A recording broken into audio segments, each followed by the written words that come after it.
Lucas 8:11, a parte B apenas, e João 12:24. Nós colocamos juntos e nós vamos ler juntos esses versículos que diz assim: a semente é a palavra de Deus.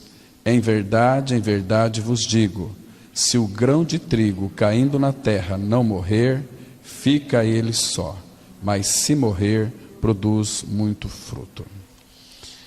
Irmãos, então aqui nós temos 3 declarações desse texto que nós lemos que são muito especiais para as nossas considerações nesta manhã. Quando então Adão pecou, nós vimos aqui, o que o Senhor fez? Antes de expulsá-los do jardim do Éden, o Senhor então fez vestimenta de peles de animais e os vestiu, porque eles haviam feito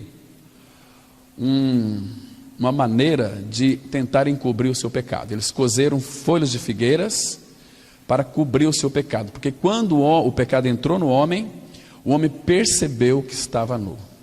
O homem percebeu, essa palavra, quando ele percebeu que estava nu, o homem de alguma maneira, ele olhou para si. Mas antes disso, do pecado, no seu período de inocência, ele olhava para o Senhor. Então quando ele olhou para si, ele se percebeu que estava nu, e aqui gerou uma série de fatores, que nós entendemos como culpa. Aqui a consciência dele foi despertada para o erro que ele havia cometido, pecado contra o Pai. E aqui então, ele estava, aliás, já havia entrado nele a morte espiritual. Então o Senhor Deus fez vestimenta de peles de animais e os vestiu. O primeiro derramamento de sangue na Bíblia é em Gênesis 3:21. Mas depois Deus, por ser tão misericordioso, os expulsou do jardim do Éden, para que ele então não estendesse a mão, tomasse do fruto da árvore da vida, porque se Adão comesse do fruto da árvore da vida, ele seria um pecador eterno, como os demônios. Não havia mais possibilidade de salvação para Adão e Eva, e também para toda a humanidade. Então o Senhor foi tão misericordioso para com eles, e depois os expulsou do jardim do Éden, e colocou anjos com espadas flamejantes, para que eles não voltassem, tomassem do fruto da árvore da vida e comessem. Então, aqueles anjos eram para guardar, para proteger, para preservar o caminho da árvore da vida. Irmãos, então a partir daí, Adão e Eva, a partir do capítulo 4, começaram a ter filhos. E uma vez que eles foram expulsos do paraíso, começaram a ter filhos. Então aqui começa também a nossa história. Nós também nascemos fora do paraíso. Irmãos, esse caminho da árvore da vida, ele foi fechado por muitos anos. Por muitos anos. Claro que lá na frente nós sabemos que o Senhor Jesus Cristo veio como sendo este caminho. Mas, irmãos, uma das coisas que nos impressiona é que essa árvore da vida, ela veio até nós, não como uma árvore inteira, desceu, não, ela veio com uma semente. O Senhor plantou a árvore da vida, ele plantou, ele enviou a sua semente. Se o grão de trigo caindo na terra não morrer, fica ele só. Então, esse grão de trigo caindo na terra não morrer, fala da encarnação de Cristo. Irmãos, a encarnação, ela é um mistério muito grande. Estava meditando essa semana sobre a encarnação de Cristo, a minha mente começou a entrar assim como que em parafuso. Não dá para a gente dimensionar o que é a encarnação de Cristo. É algo muito grande, a gente não consegue expressar em palavras esse mistério, que para nós já foi revelado, mas não tem como expressar em palavras o que significa a encarnação de Cristo. Porque essa semente, né, que ele enviou, que é a árvore da vida, é o próprio Senhor. Porque a palavra fala aqui que a semente é a palavra de Deus. E no princípio era o Verbo estava com Deus, o Verbo era Deus, só que o Verbo se fez carne e habitou entre nós. Então Deus lançou a semente. Ele plantou essa semente. Né? Então, queridos, Adão, ele tinha apenas uma forma de Cristo. Ele não tinha a realidade de Cristo. Deus queria que Adão então comesse do fruto da árvore da vida. Tem pessoas que dizem assim: se Adão não tivesse pecado, desobedecido a Deus, comido do fruto da árvore, do conhecimento do bem e do mal, nós nunca teríamos pecado. Mas se Adão também não comesse do fruto da árvore da vida, nós também não tínhamos a natureza de Deus. Deus é tão sábio e não força ninguém, colocou as duas árvores e um monte de árvores e disse para Adão: pode comer de todas as árvores livremente, mas dessa aqui é como se Deus estivesse dando uma dica: não coma, porque se você comer você vai morrer. Deus colocou esta árvore lá porque Deus não queria robôs. Ele queria que o homem decidisse voluntariamente pela árvore da vida. Se Adão comesse do fruto da árvore da vida com sua esposa, o pecado não teria entrado no mundo, Adão teria a natureza de Deus, nós nasceríamos filhos de Deus em Cristo Jesus. Porque Adão não transmitiria pecado para a sua gene. Então nós nasceríamos filhos de Deus eternos. Que lindo seria isso. Mas o homem pecou, né? Então Deus, ele teve que usar Adão como uma figura de Cristo. Romanos 5 vai dizer que Adão prefigurava aquele que haveria de vir, mas Adão era só uma figura, era só uma fotografia. Uma fotografia, o que é uma fotografia? Adão, ele era uma figura, fotografia de Cristo. Mas Adão não tinha a realidade de Cristo. O Antigo Testamento todo ele é feito de figuras. Não tem as realidades. Nós temos toda a realidade hoje, porque somos habitados pelo Senhor. Recebemos essa semente da árvore da vida em nós, quando cremos em Cristo. Então essa semente foi plantada no nosso coração, e graças ao Senhor, porque o Pai encontrou em nós aquele solo fértil, onde a semente foi lançada, então Cristo, ele pôde nascer. Naquela sementinha que Deus enviou a este mundo, o Senhor Jesus na encarnação, dentro daquela semente, irmãos, você consegue imaginar isso? Que é toda a realidade divina, dentro de uma sementinha.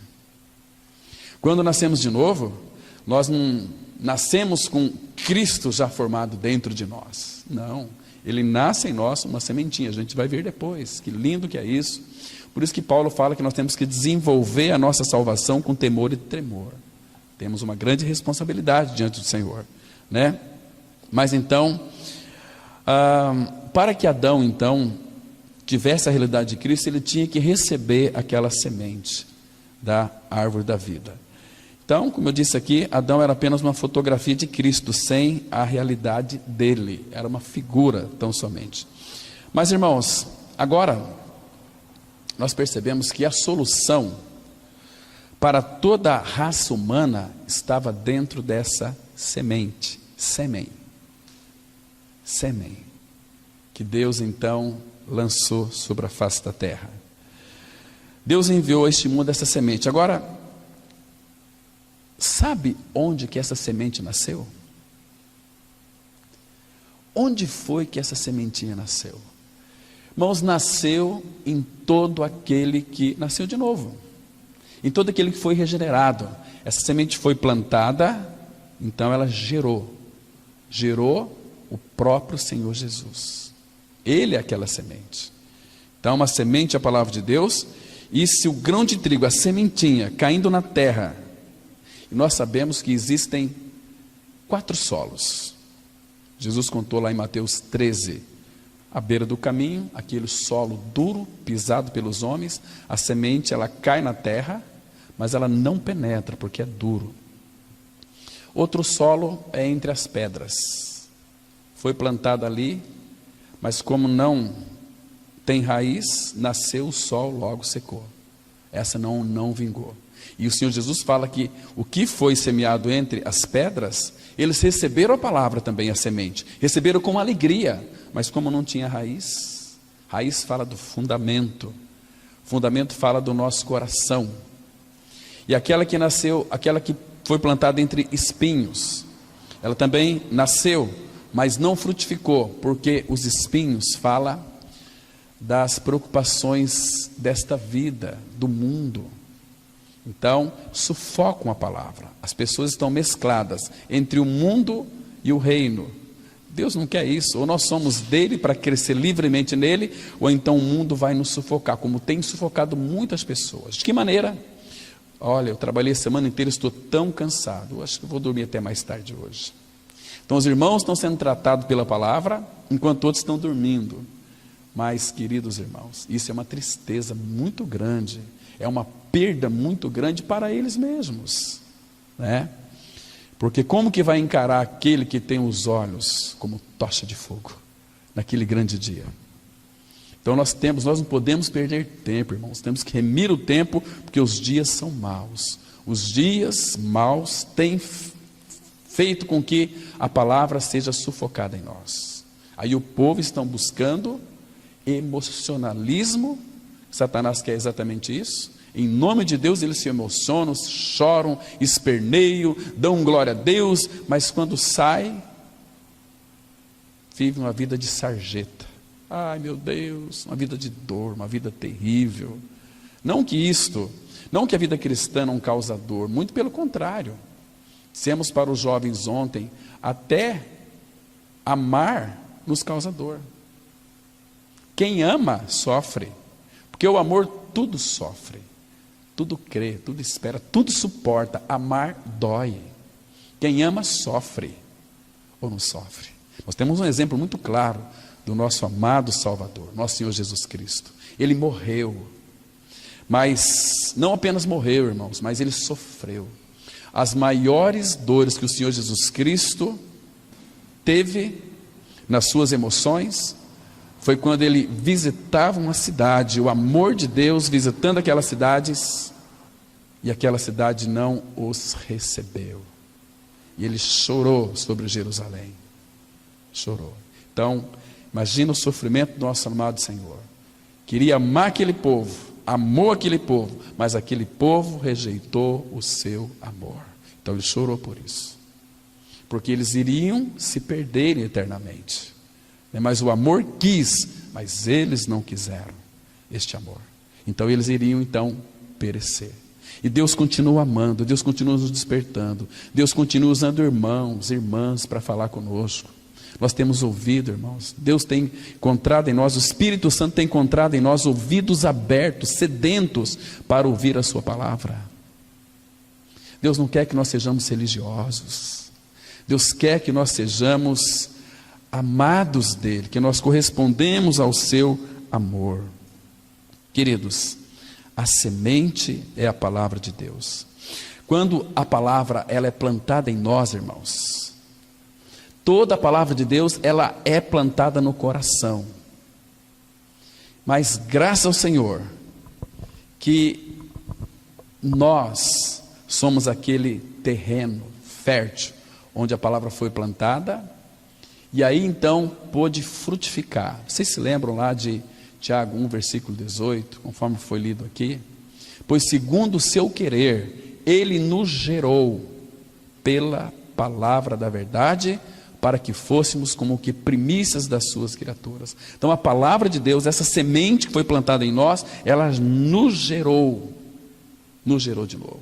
O apóstolo Pedro, na sua primeira carta, 1:23, ele disse assim: porque fostes regenerados ou gerados não de semente corruptível, mas da incorruptível, mediante a palavra de Deus, a qual vive e é permanente. Então, é a semente da palavra que vai gerar vida em nós. Como que isso funciona na prática? Funciona que essa semente caiu na terra, ele veio para morrer.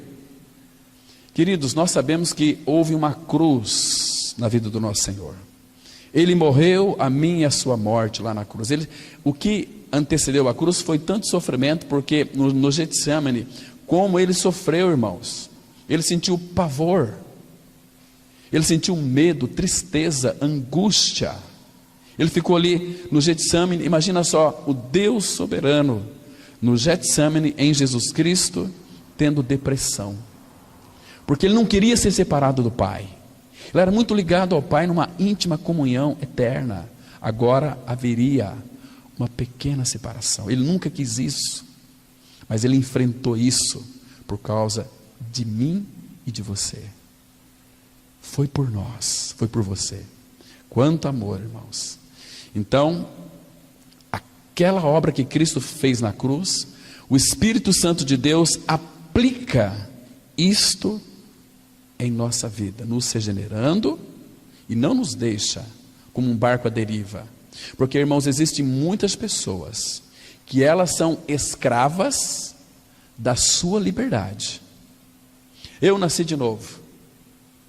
Eu não quero nem saber de me relacionar com uma igreja do Senhor. Eu vou na igreja quando eu quero, vou me reunir quando me dar na teia. Irmãos, isso é um erro nocivo, fatal. Eles são escravos da sua própria liberdade. Mas, graças a Deus, que o Senhor Jesus deu uma dica muito precisa para nós, muito exata. Ele disse assim: se alguém quiser vir após mim, a si mesmo se negue, dia a dia tome a sua cruz e siga-me. Sabe o que ele estava dizendo?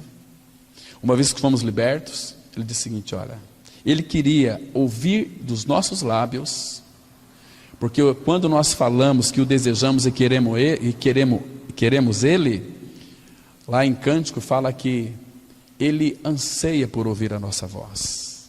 Senhor, eu quero ir. Eu quero ir, como a esposa de Isaac. Quando Eliezer foi buscar uma noiva para Isaac, ele encontrou.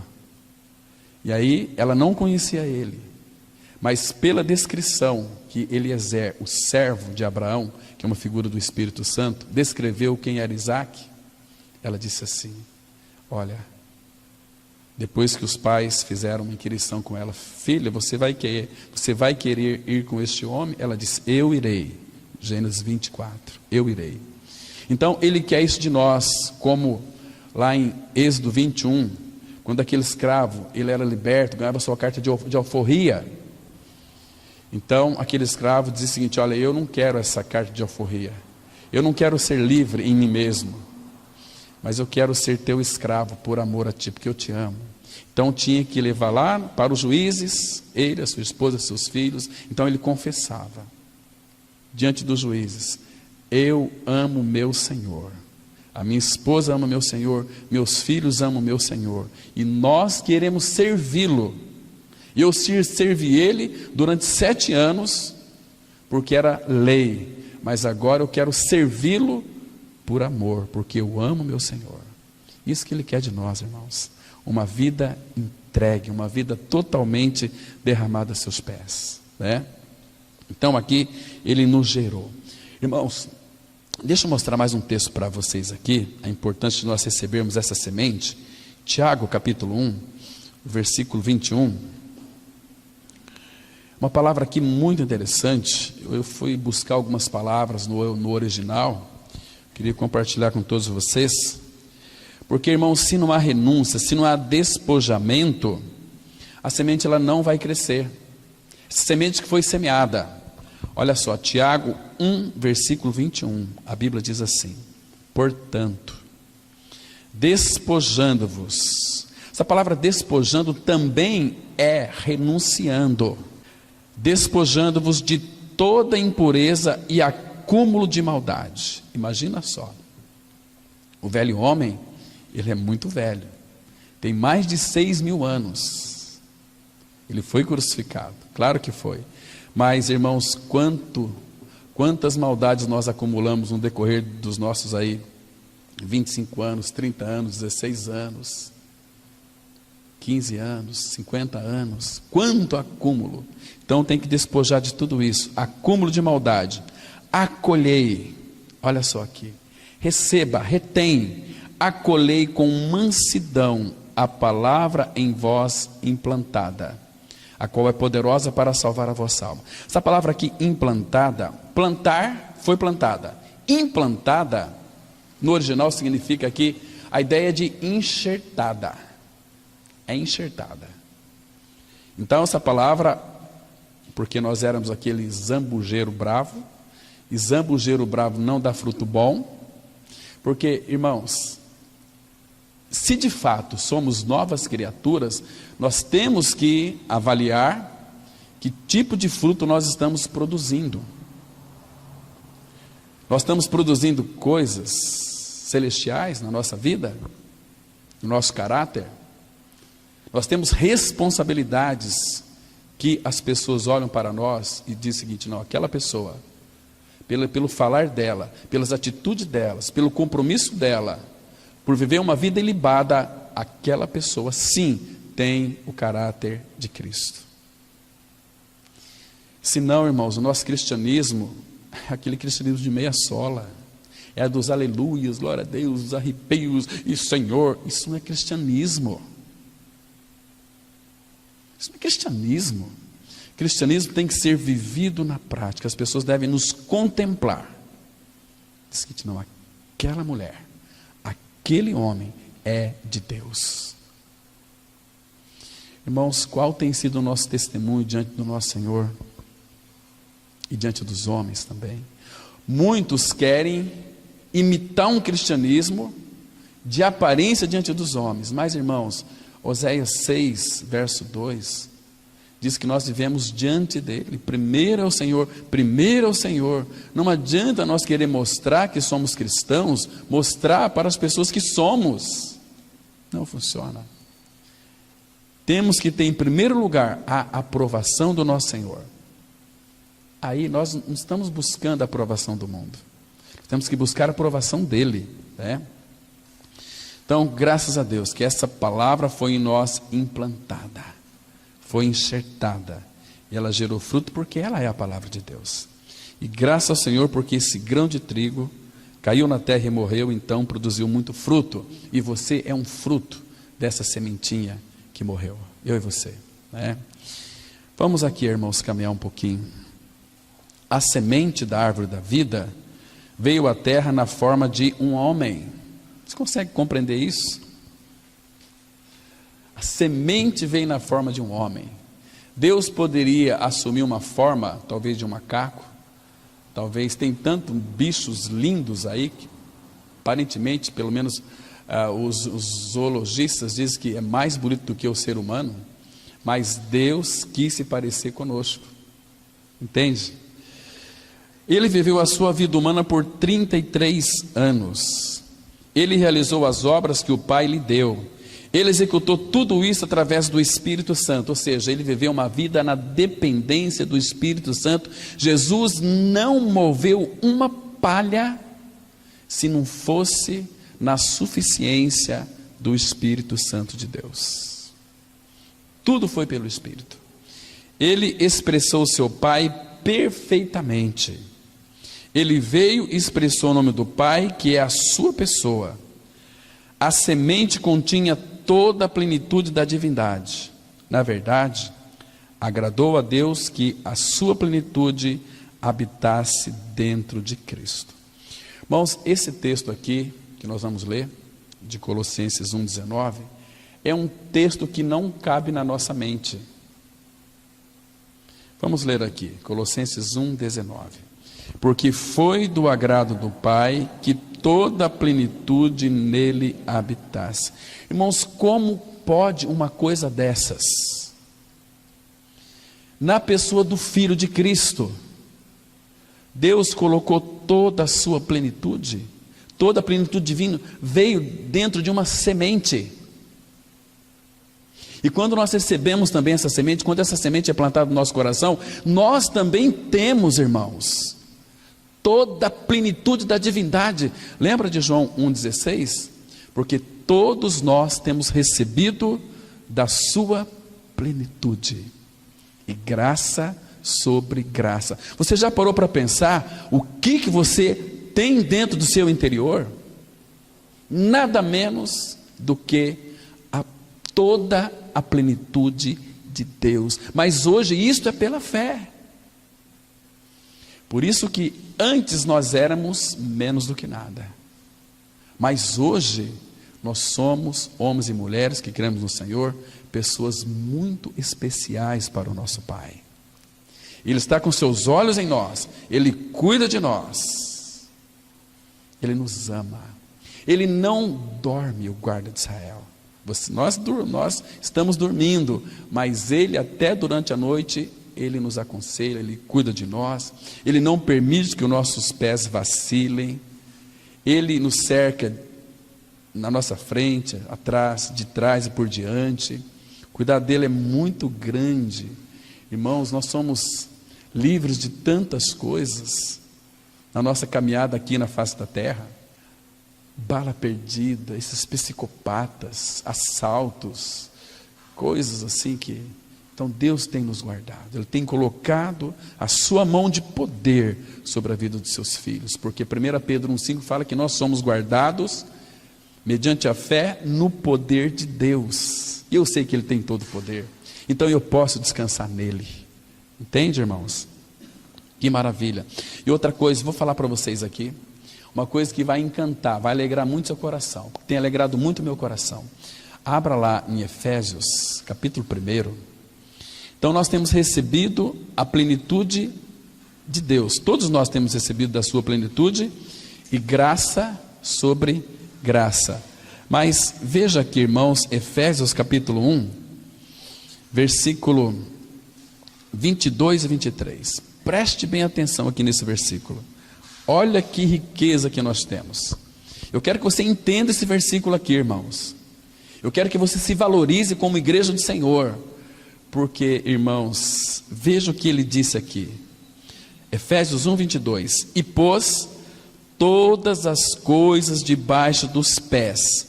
Irmãos, tudo que há no céu, na terra e debaixo da terra, tudo está sob os pés de Cristo, sob os domínios de Cristo. Vocês estão me compreendendo? Agora veja aqui, e pôs todas as coisas debaixo dos pés, e para ser o cabeça sobre todas as coisas, o Pai o deu à igreja. O Pai deu Cristo à igreja. Agora, olha o 23, o qual é o seu corpo. Irmãos, eu amo tanto a igreja, nós somos o corpo de Cristo, a vida da igreja. Agora veja aqui, a plenitude daquele, irmãos. Onde que nós somos a plenitude dele? Mas Deus disse que nós somos a plenitude dele. Sabe o que isso significa? Que sem a igreja, ele não é completo. Nós sabemos que ele é completo, ele não precisa de nada nem de ninguém, mas ele decidiu na sua soberania, sem vocês, eu não sou completo. Como Adão, que é uma figura de Cristo, é uma figura da igreja. Não é bom que o homem esteja só, far-lhe-ei uma auxiliadora que lhe seja idônea. Então nós somos a igreja idônea de Cristo. Nós somos a igreja gloriosa, claro que Ele é o Senhor glorioso, e onde é que está esse Senhor glorioso? Habitando em nós, nós somos gloriosos. A igreja é linda, porque o mais formoso de todos os homens habita dentro de nós. Irmãos, que privilégio nós temos. Irmãos, nós temos que ser diligentes, perseverantes. Tem gente que anda dormindo, irmãos, está com sono espiritual da morte eterna. E parece que nós não temos forças para adverti-los, para exortá-los. A gente exorta, mas não gosto que fique pegando no meu pé. Não é. Se nós estamos às vezes advertindo alguns irmãos, vamos estar juntos, reunir, não é porque nós queremos que esteja uma comunidade cheia. Nós sabemos como.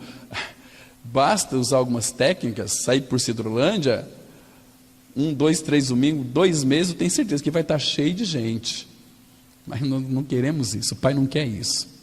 Ele quer que as pessoas se chegam a Ele, quando de fato entendem que essa palavra foi semeada, e eles então vão desejar que essa semente cresça, se torne uma árvore grande, não uma árvore do conhecimento do bem e do mal, mas a árvore da vida em nós, que é puro amor, que é pura paz, pura alegria, pura bondade, pura fidelidade, pura longanimidade, puro domínio próprio, pura mansidão, humildade, porque nós não somos humildes, nós somos arrogantes, nós somos nariz empinado.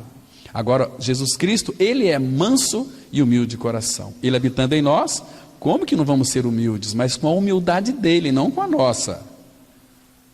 Nós somos bicudos, a gente fica chateado por qualquer coisinha. Que vestido feio teu.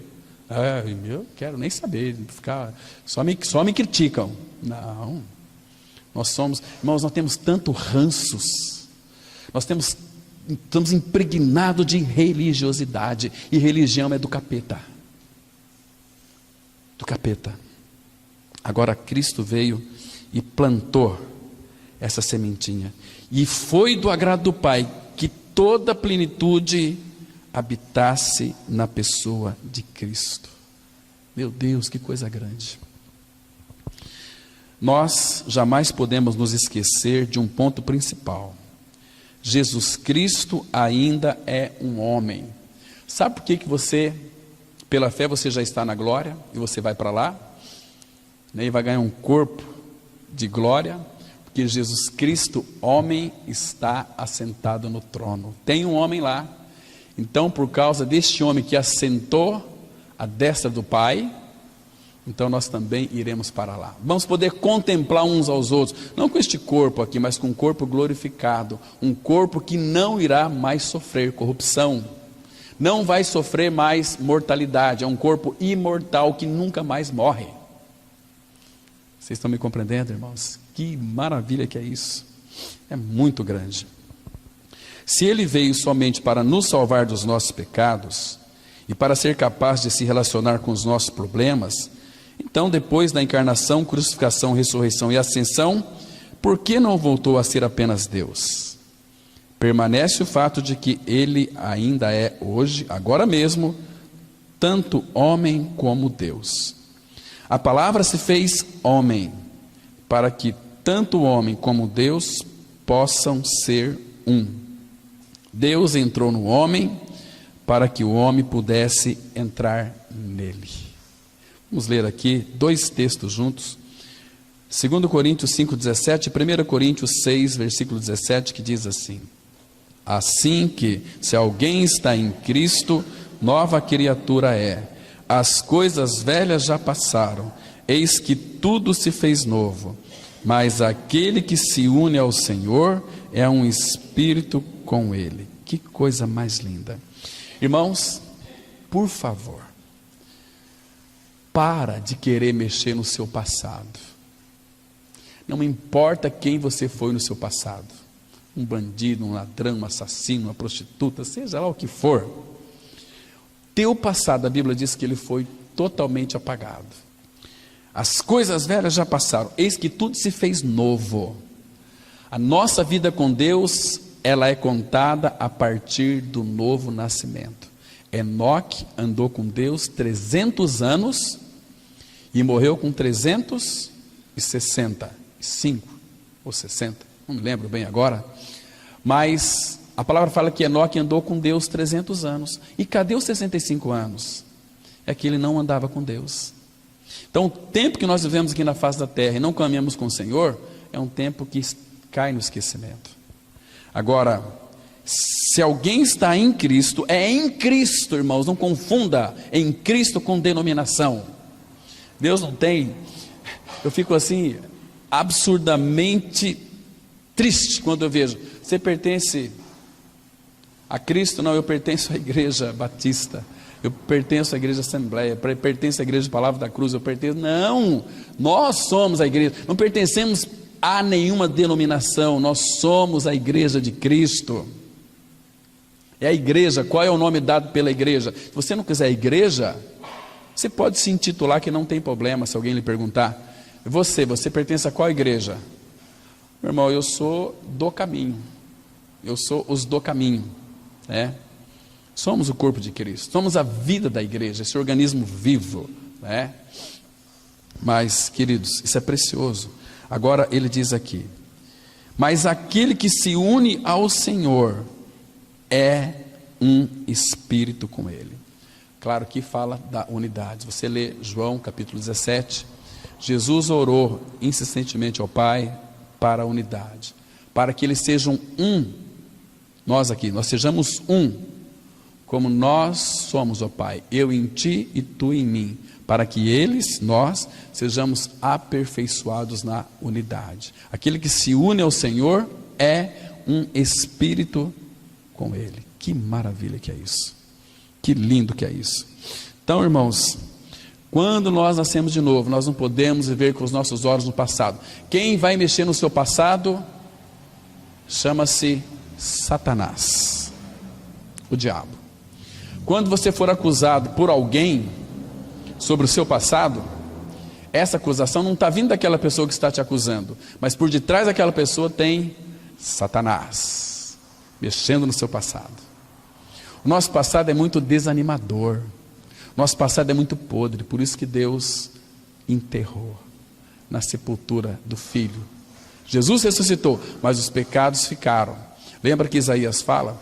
Lançastes para trás de nós, para trás dele, o Pai lançou para trás de si os nossos pecados, caíram em Cristo.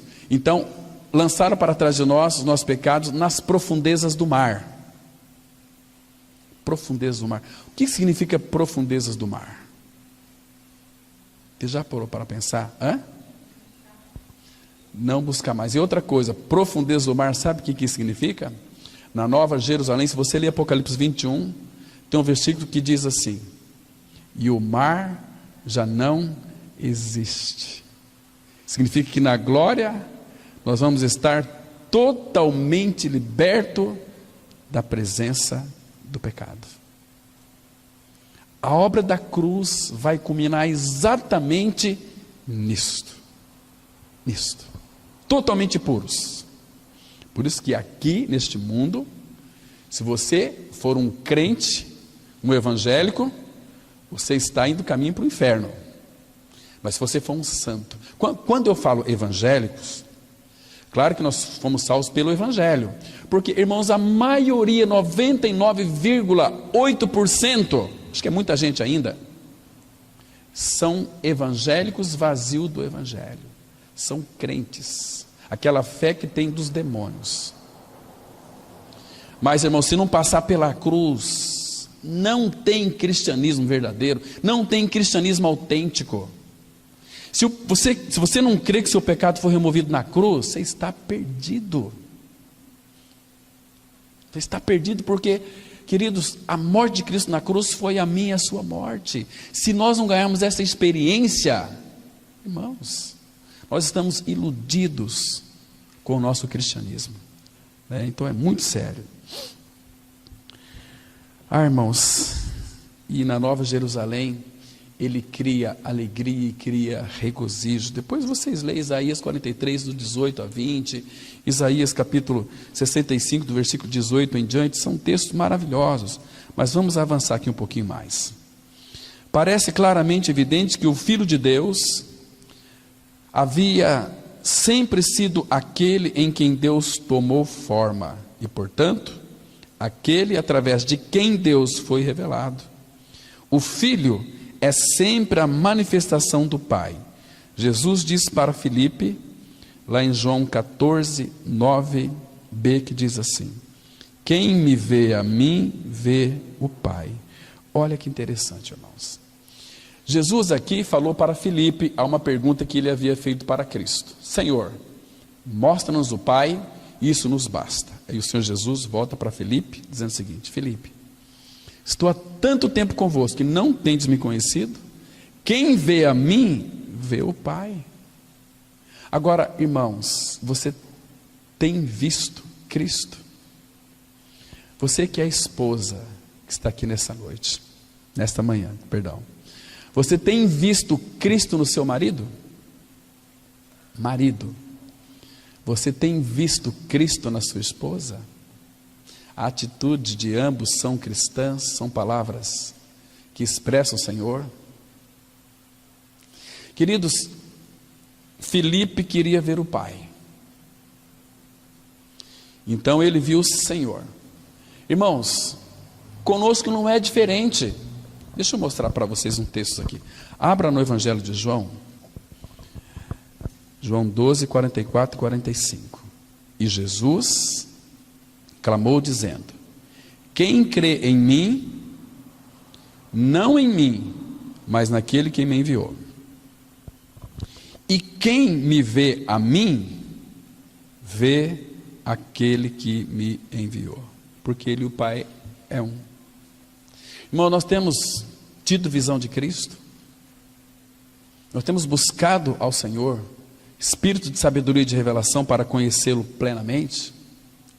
Por isso que a descida de Jesus ao nível humano, ao nível do homem, tomando a forma passível de ser contemplada pelo homem, era necessária para aproximar o ilimitável ao plano do limitado. Ele passou do celestial ao terreno, do infinito ao finito, isto é, enquanto forma de expressão. Porém, isto é um mistério que nos foi revelado, do qual toda a superestrutura do cristianismo depende. Claro, depende da revelação de Cristo. E ele foi revelado a nós por vontade do Pai. Queridos, Deus teve uma vontade de que eu e você tivéssemos a revelação de Cristo. Quando temos a revelação de Cristo, temos a revelação de Cristo, do Pai, do Espírito e na palavra também. Louvamos ao Pai por isso. Vamos ler aqui Colossenses 1, 26 e 27, que diz assim: o mistério que estiver oculto dos séculos e das gerações, agora todavia se manifestou aos seus santos, aos quais Deus quis dar a conhecer qual seja a riqueza da glória deste mistério entre os gentios, isto é, Cristo em vós, a esperança da glória. Queridos, o mistério que estiver oculto dos séculos e das gerações, agora,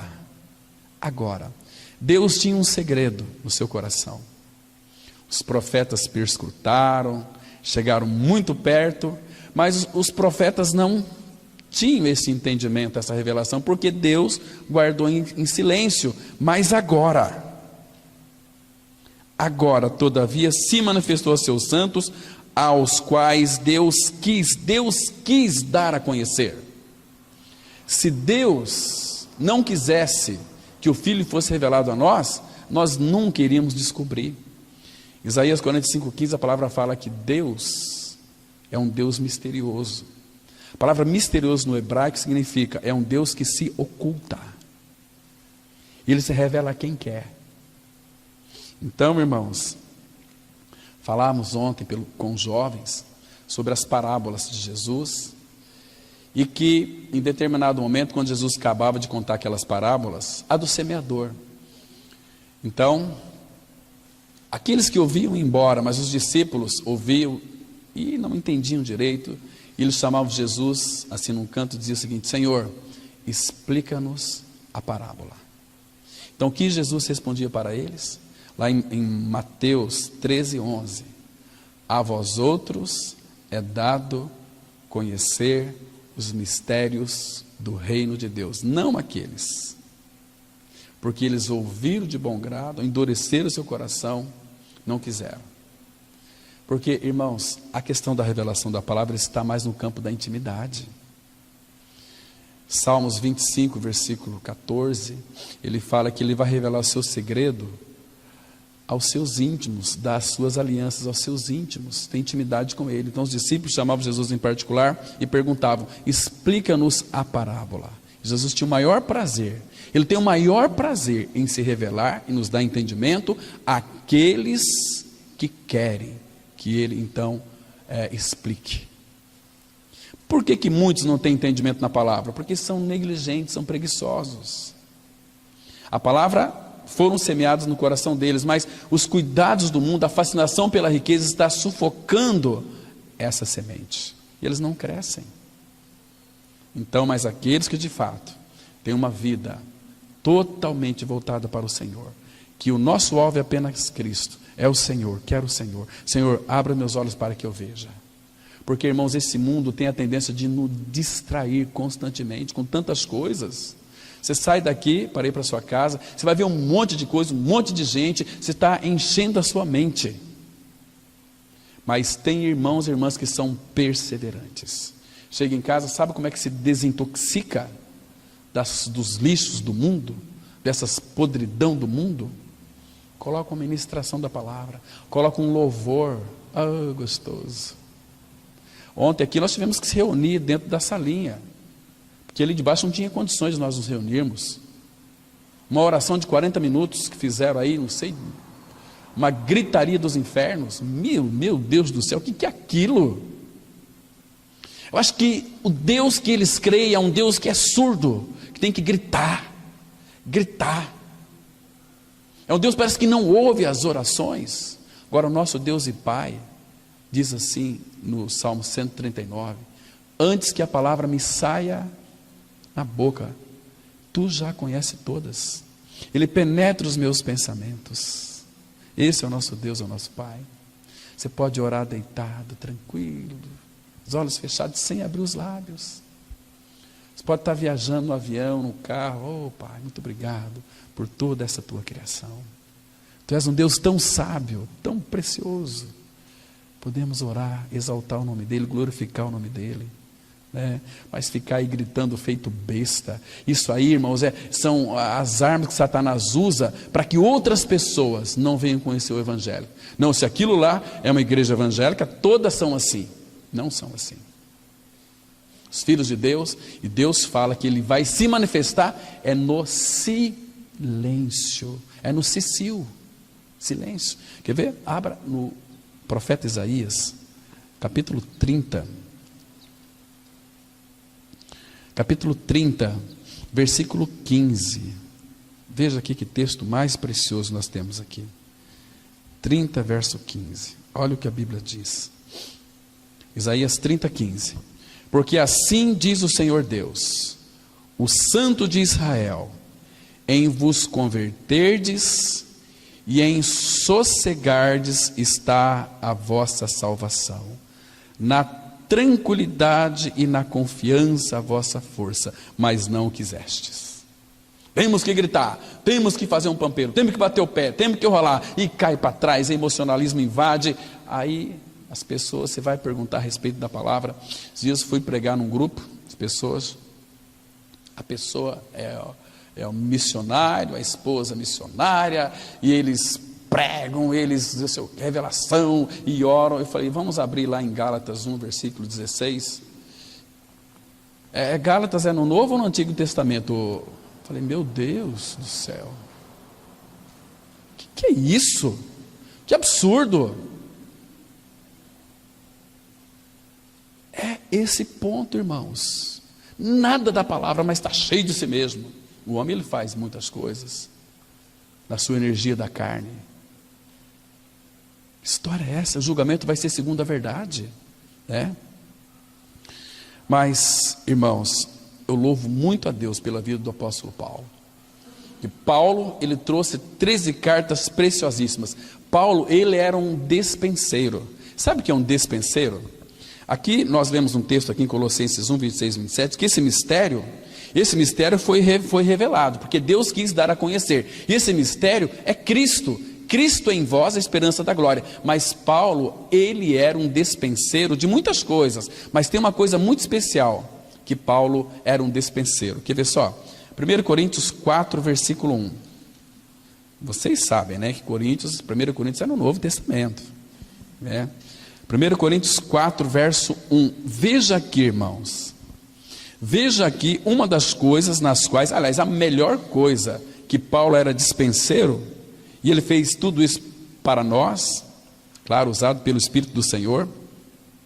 Então, 1 Coríntios 4, 1, as Escrituras dizem assim: assim, pois, importa que os homens nos consideram como ministros de Cristo e despenseiros dos mistérios de Deus.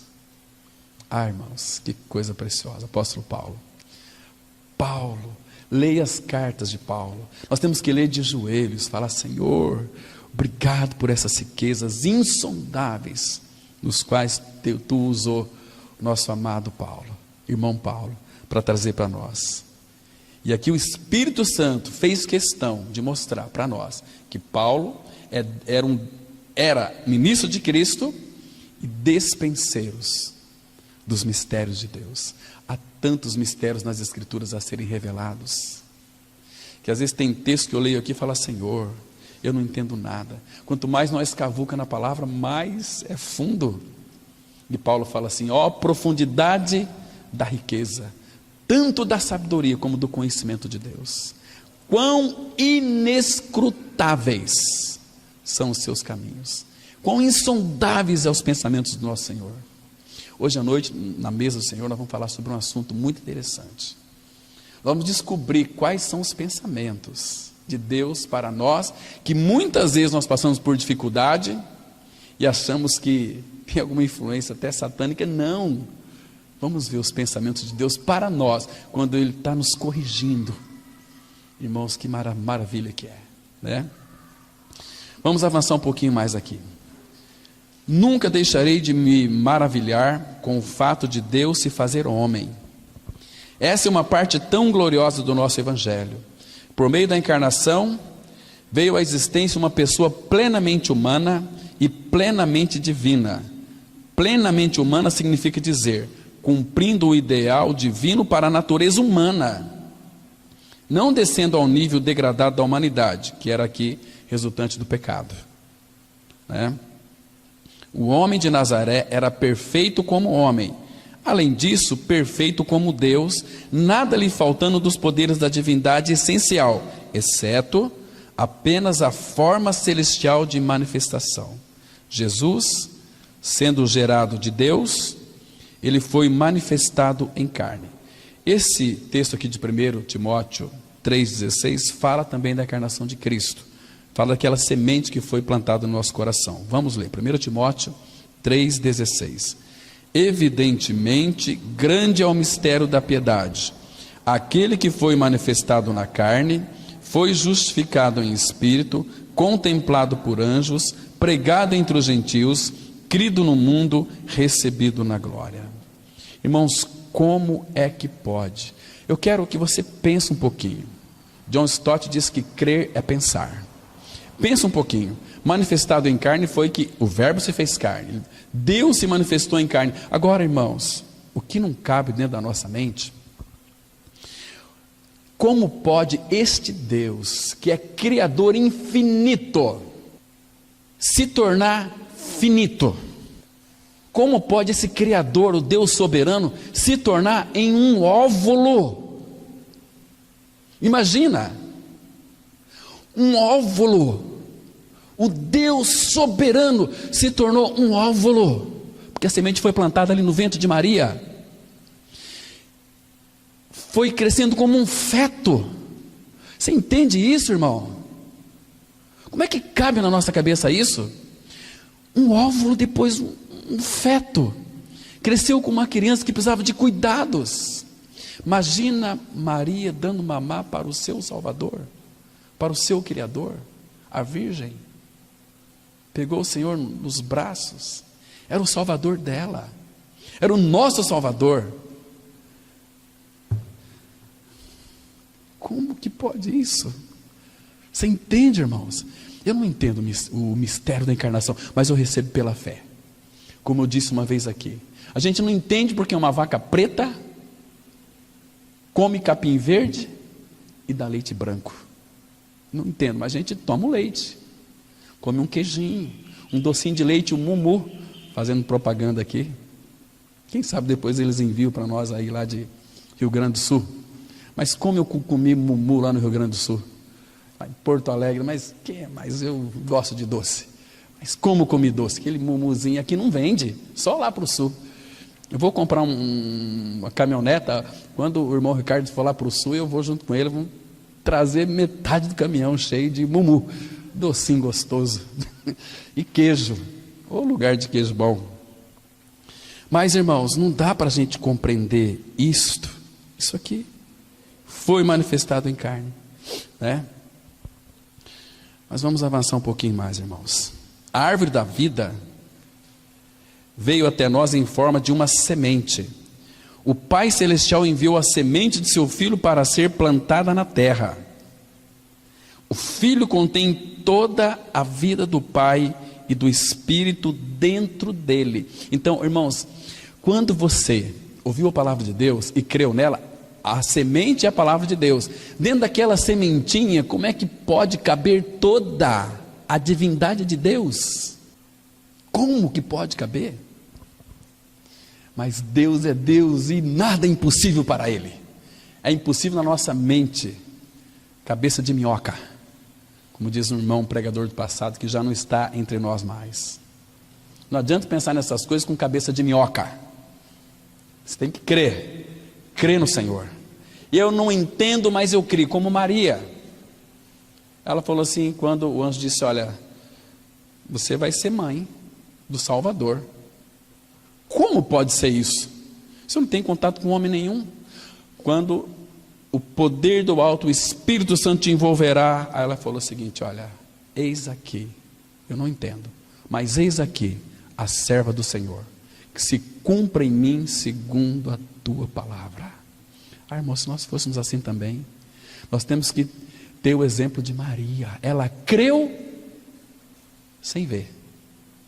Não sabia como é que as coisas iam desenrolar, mas ela, eis aqui. E a palavra fala que, e foram cumpridas nelas as promessas do Senhor, porque ela creu. É muito interessante. Vamos ler aqui, Colossenses 2, verso 9. Nós lemos esse texto aqui ou não? Não, né? Então vamos ler. Porquanto nele habita corporalmente toda a plenitude da divindade. Queridos, no Senhor Jesus habita, presta atenção, habita toda a plenitude da divindade, habita em Cristo. Irmãos, Cristo é ou não é a sua vida? Então, irmão, você tem dentro do seu interior toda a plenitude da divindade, o Pai, o Filho e o Espírito. O que você precisa mais? Qual é a sua necessidade? Irmão, se nós temos tudo, se nós falarmos que precisamos de alguma coisa, nós precisamos de apanhar no bumbum com vara. Apenas pense por um instante em tudo que está contido dentro da casca daquela semente. Toda a vida da árvore está dentro da semente. Tudo que a futura árvore um dia será, está contido dentro da semente. A semente é um microcosmo da vida da árvore. E todo o DNA da árvore está contido dentro da casca daquela semente muito pequena. Grão de trigo. Ali era o nosso Senhor, figura. Né? Tudo que a semente precisará está contido interiormente. A vida interior de uma semente é realmente admirável. Na verdade, Cristo é a árvore da vida em forma de semente. O Pai enviou a árvore da vida ao homem. Quando morremos com Cristo, a semente da vida veio para dentro de nós. Agora, essa semente precisa crescer para se tornar uma grande árvore. Irmãos, que glória é essa? Aliás, domingo pelo menos vamos tratar sobre a glória. Vamos estudar a glória. Às vezes as pessoas falam, glória a Deus, sem saber o que é glória. Vamos saber o que é a glória. Mas, irmãos, essa semente foi plantada em nosso interior. Vamos ler aqui 1 João 3, verso 9. Todo aquele que é nascido de Deus não vive na prática de pecado, pois o que permanece nele é a divina semente. Ora, esse não pode viver pecando, porque é nascido de Deus. Muito bem, se você tem no seu interior essa divina semente, que é o nosso Senhor Jesus, será que essa semente, ela está crescendo? Ou não? Será que está crescendo, irmãos? Porque vida cristã é um avanço para frente, o caminho à maturidade espiritual. Foi plantado, se não crescer, ela tem que crescer. E não apenas o crescimento, tem que crescer essa árvore. Uma vez que nascemos de novo, a semente foi plantada, essa árvore tem que crescer, vai brotar e vai crescer. E depois que crescer, o que ela vai produzir? Frutos. Agora, irmãos, que fruto que nós temos produzido? Será que pelo tempo que nós confessamos a nossa morte e ressurreição com Cristo, Será que essa árvore está dando fruto ou não está dando fruto? O Senhor Jesus, ele disse assim: toda planta que está em mim, é isso que fala, toda planta que está em mim, enxertada nele, não produzir fruto, ele corta. Abra, por favor, rapidamente Mateus, estou lembrando de um texto aqui, capítulo 7, Mateus capítulo 7, versículo 15 a 20. Mateus 7, de 15 a 20. Veja esse texto e considere no seu coração, meu querido irmão, minha querida irmã. Lembre-se que essa semente foi plantada no seu interior, no meu interior também. Então, no versículo 15 ele fala dos falsos profetas, que se apresentam disfarçados como ovelhas, mas por dentro são lobos roubadores. Não foi plantada a divina semente, mas por fora tem uma bela aparência. Aí ele diz assim no verso 16: pelos seus frutos os conhecereis. Colhe-se porventura uvas dos espinheiros, ou figo dos abrolhos? Assim, toda árvore boa produz bons frutos, porém a árvore má produz frutos maus. Não pode a árvore boa produzir frutos maus, nem a árvore má produzir frutos bons. Não pode. Irmãos, que fruto nós estamos produzindo? Agora, olha o versículo 19. Toda árvore que não produz bom fruto é cortada e lançada ao fogo. Você entendeu aqui? A semente foi plantada. Essa árvore precisa de crescer, que é Cristo sendo formado em nós. E se a árvore está pronta, se não produz fruto, lembra daquela figueira quando Jesus foi pegar figo nelas? Bonita, linda, não achou nenhum figo. Árvore mentirosa. Ele amaldiçoou aquela árvore. Nunca mais nasça fruto de si, ou ninguém coma mais fruto de si. Agora, olha o versículo 20. Assim, pois, pelos seus frutos os conhecereis. Não é para nós julgarmos as pessoas se é ou se não é cristã, mas é pelos frutos que a gente vai ver se é filho de Deus ou se é filho do diabo. Estão me entendendo, irmãos? Isso é muito sério. Vamos avançar. Agora, para que duas coisas se tornem uma, ambas têm de viver uma na outra. O pai e o filho são um porque ambos vivem um no outro. Isso só poderia acontecer se Deus se fizesse homem. Deus precisa entrar no homem. Deus enviou a nós a árvore da vida na figura de uma semente. Irmãos, não é absolutamente maravilhoso que a solução para o problema de todo o universo poderia estar contido dentro de uma pequenina semente? Nós, que recebemos a semente, somos a boa terra. Diz assim, Lucas 8,15. A que caiu na boa terra são os que, tendo ouvido de bom e reto coração, retêm a palavra, estes frutificam com perseverança. Irmãos, estes frutificam. Agora, que tipo de fruto que é? Olha, são inúmeros frutos na Bíblia. Vou mostrar dois para vocês. O primeiro é Filipenses 1, versículo 11. Abra lá bem rapidinho para vocês verem que tipo de fruto que é. Filipenses 1, verso 11. Diz assim a palavra, olha só. Cheios do fruto de justiça. Está vendo aqui? Cheios do fruto de justiça, o qual é mediante Jesus Cristo para a glória e louvor de Deus. Primeiro, fruto de justiça. É um fruto que vai produzir. Tem tantos outros. Agora, a próxima carta aí, Colossenses, abra lá, por favor. 1, de 3 a 6. Veja aqui outro tipo de fruto. Paulo diz assim, Colossenses 1, de 3 a 6. Damos sempre graças a Deus Pai, de nosso Senhor Jesus Cristo, quando oramos por vós, desde que ouvimos da vossa fé em Cristo Jesus e do amor que tendes para com todos os santos. Aqui, este amor aqui é um fruto que eles produziam. Fruto do Espírito é amor. Versículo 15. Por causa da esperança que vos está preservada nos céus, da qual antes ouvistes pela palavra da verdade do Evangelho, que chegou até vós, como também, presta atenção agora, em todo o mundo está produzindo fruto e crescendo. Não para de crescer. Produz fruto e vai crescendo. Tal acontece entre vós. Irmãos, tal acontece entre nós também. Nós estamos produzindo frutos, estamos crescendo? Desde o dia em que ouvistes e entendestes a graça de Deus na verdade. Está vendo aqui, irmãos? Será que este é o nosso anseio, irmão? Será que estamos produzindo esses frutos e crescendo? Mas a palavra fala que caiu em boa terra são os que, tendo ouvido, de bom e reto coração, retém, estes frutificam. Quem que frutificam? É os que ouvem de bom e reto coração e retém a palavra.